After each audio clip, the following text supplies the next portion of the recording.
नमस्कार मित्रांनो, इंद्रायणी या मालिकेच्या आजच्या भागात आपण बघणार आहोत. आता इंद्रायणी जेव्हा घरी येते तेव्हा श्रीकला तिला अडवत विचारू लागते की माझ्या विरोधात काही पुरावा हाती लागला का? मग आता तुम्ही माझा गुन्हा सिद्ध कराल ना?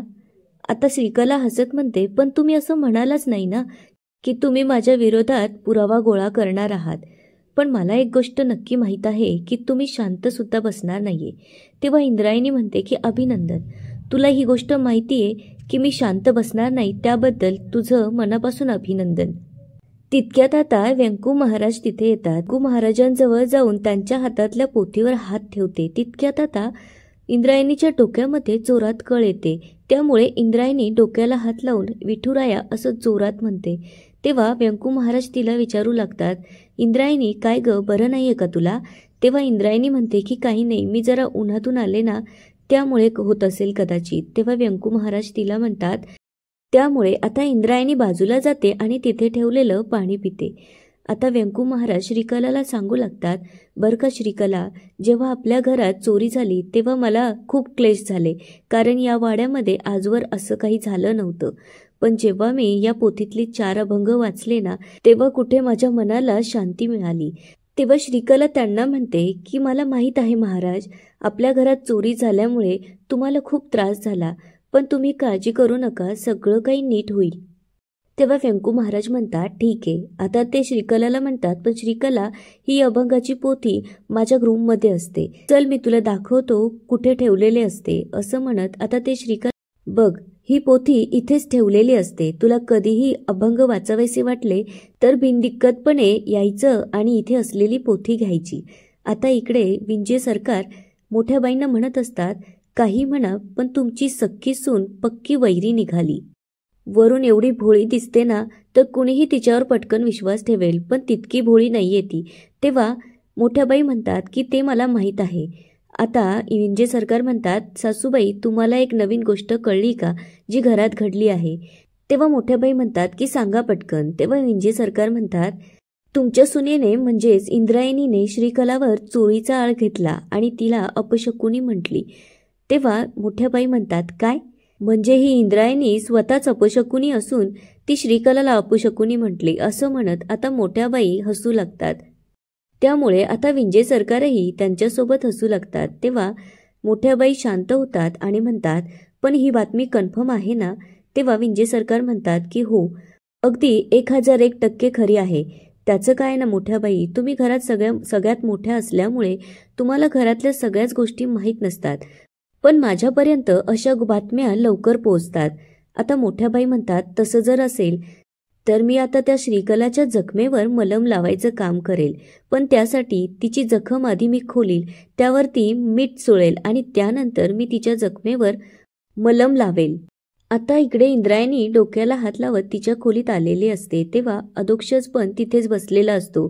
तेव्हा इंद्रायणी म्हणत असते की आज माझ्या डोक्यात तशीच कळ आली जशी मी श्रीकलाला पहिल्यांदा बघितल्यानंतर आली होती. तेव्हा आता अधोक्षजला जरा रागच येतो आणि तो तिला म्हणतो की इंदू, मनाशीच काय पुटपुटते, जरा मोठ्याने बोल ना. तेव्हा ती त्याला म्हणते की आधू, माझ्या डोक्यात खूप जोरात कळ निघाली. तेव्हा अधोक्षज म्हणतो, म्हणजे तुला असंच म्हणायचंय ना इंद्रायणी, ज्यावेळी तू श्रीकलाला आपल्या घरात पहिल्यांदा बघितलं होतं तेव्हा तुझ्या डोक्यात जशी कळ निघाली तशीच आत्ता सुद्धा निघालीये. त्यावर इंद्रायणी म्हणते, हो अगदी तसंच. तेव्हा तो म्हणतो की म्हणजे तुला असं म्हणायचंय की श्रीकला आल्यानंतर तुला निगेटिव्ह वाईब्स येतात, तुला असं वाटतं की ती आपल्या घराचं काहीतरी वाईट करणार आहे. तेव्हा इंद्रायणी म्हणते की हो, मला असंच वाटतं, कारण ती मुलगी चांगली नाहीये. त्यामुळे आता अधोक्षज उठून तिच्या जवळ जातो आणि तिला म्हणतो की इंदू, श्रीकलावर आरोप करणं बंद कर आधी. अगं ती तशी नाहीये, तिच्यावरती सगळ्या घराचा आणि माझा सुद्धा विश्वास आहे. त्यामुळे तू आधी हे सगळं बंद कर, नाहीतर यामुळे घरात वाद होतील आणि एक दिवस आपल्याला घर सोडून जावं लागेल. तेव्हा इंद्रायणी म्हणते, असं का बोलतोय आदू, हे घर आपलं सुद्धा आहे ना? तेव्हा अधोक्षज रागातच तिथून निघून जातो. आता इंद्रायणी डोक्याला हात लावून बसलेली असते. तितक्यात आता तिला श्रीकला पहाटेलाच कुठेतरी जातानाचं आठवतं. तेव्हा ती म्हणते की हो ना हो, दागिन्यांची चोरी सुद्धा श्रीकलानेच केलेली आहे.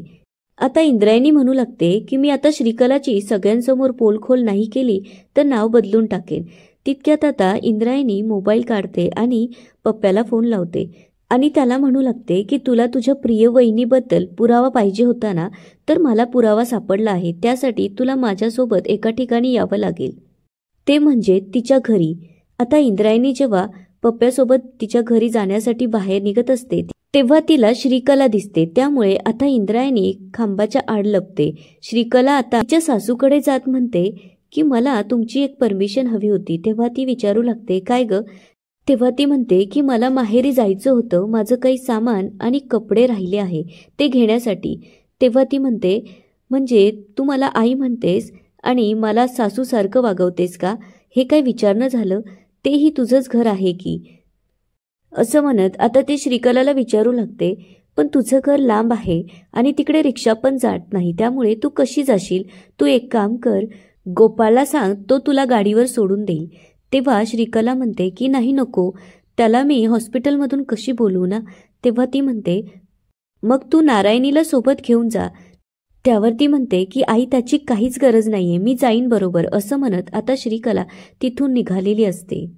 तेव्हा इंद्रायणी पण तिच्या पाठोपाठ लगेचच निघते. आता इंद्रायणी पप्प्याकडे जाते तेव्हा पप्प्या म्हणतो, ओ फंट्या गँगची मेन, किती वेळ लावलास, केव्हापासून वाट बघतोय. तेव्हा इंद्रायणी म्हणते की सॉरी, श्रीकलामुळे मला उशीर झाला, चल आता आपण लवकर जाऊया. असं म्हणत ते तिथून निघतात. आता इकडे अधोक्षजला इंद्रायणीच्या वागण्यामुळे खूप टेन्शन आलेलं असतं. तेव्हा तो म्हणतो की इंद्रायणी श्रीकलाच्या का हात धुवून मागे लागली असेल, तिने असं करणं बंद करावं. तितक्यात आता तिथे व्यंकू महाराज येतात आणि त्याला म्हणतात, अरे अधोक्षज, तू इथे काय करतोयस? तेव्हा तो म्हणतो, काही नाही महाराज, सहजच आलो होतो. तेव्हा व्यंकू महाराज त्याला म्हणतात, अरे तुला एक आनंदाची बातमी सांगायची आहे. असं म्हणत आता ते त्याच्याजवळ जाऊन बसतात आणि त्याला म्हणतात, अवकाळी पावसामुळे खूप लोकांचे नुकसान झाले आणि शेतातले पिकं वाहून गेले, पण आपल्या दादाच्या शेतात मात्र असं झालं नाही. त्या शेतातलं पाणी वाहून गेल्याने पिकं खूप छान राहिली. त्यामुळे मी विचार करत होतो की आता ते काढून घ्यावी आणि एकदाचं धान्य तुझ्याकडे सुपूर्द करावं. तेव्हा अधोक्षज म्हणतो की काका, आपल्यामध्ये तुझं आणि माझं केव्हापासून?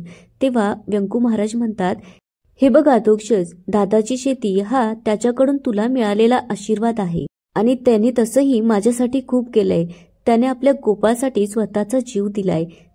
त्यामुळे मी जे काही करतोय ते माझं तुझ्यासाठीचं कर्तव्य आहे. आता इकडे इंदू आणि पप्प्या श्रीकलाच्या मागे तिच्या घरापर्यंत आलेले असतात. तेव्हा इंद्रायणी पप्प्याला म्हणते की तू इथेच उभा राहा, मी जाऊन येते.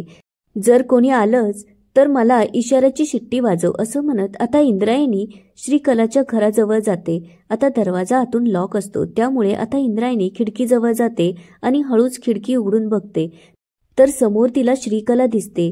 श्रीकला आता तिथे असलेल्या टेबलच्या ड्रॉवरमधून एक गाठोडं काढते. त्या गाठोड्यामध्ये सोनं असतं. आता ते गाठोडं बघते तेव्हा इंद्रायणीला मोठा धक्का बसलेला असतो, कारण तिची शंका खरी झालेली असते.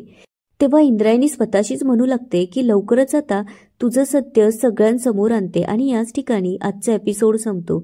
आता पुढे काय होणार ते बघूया उद्याच्या एपिसोडमध्ये. तोपर्यंत व्हिडिओला लाईक, सबस्क्राईब आणि शेअर करायला विसरू नका.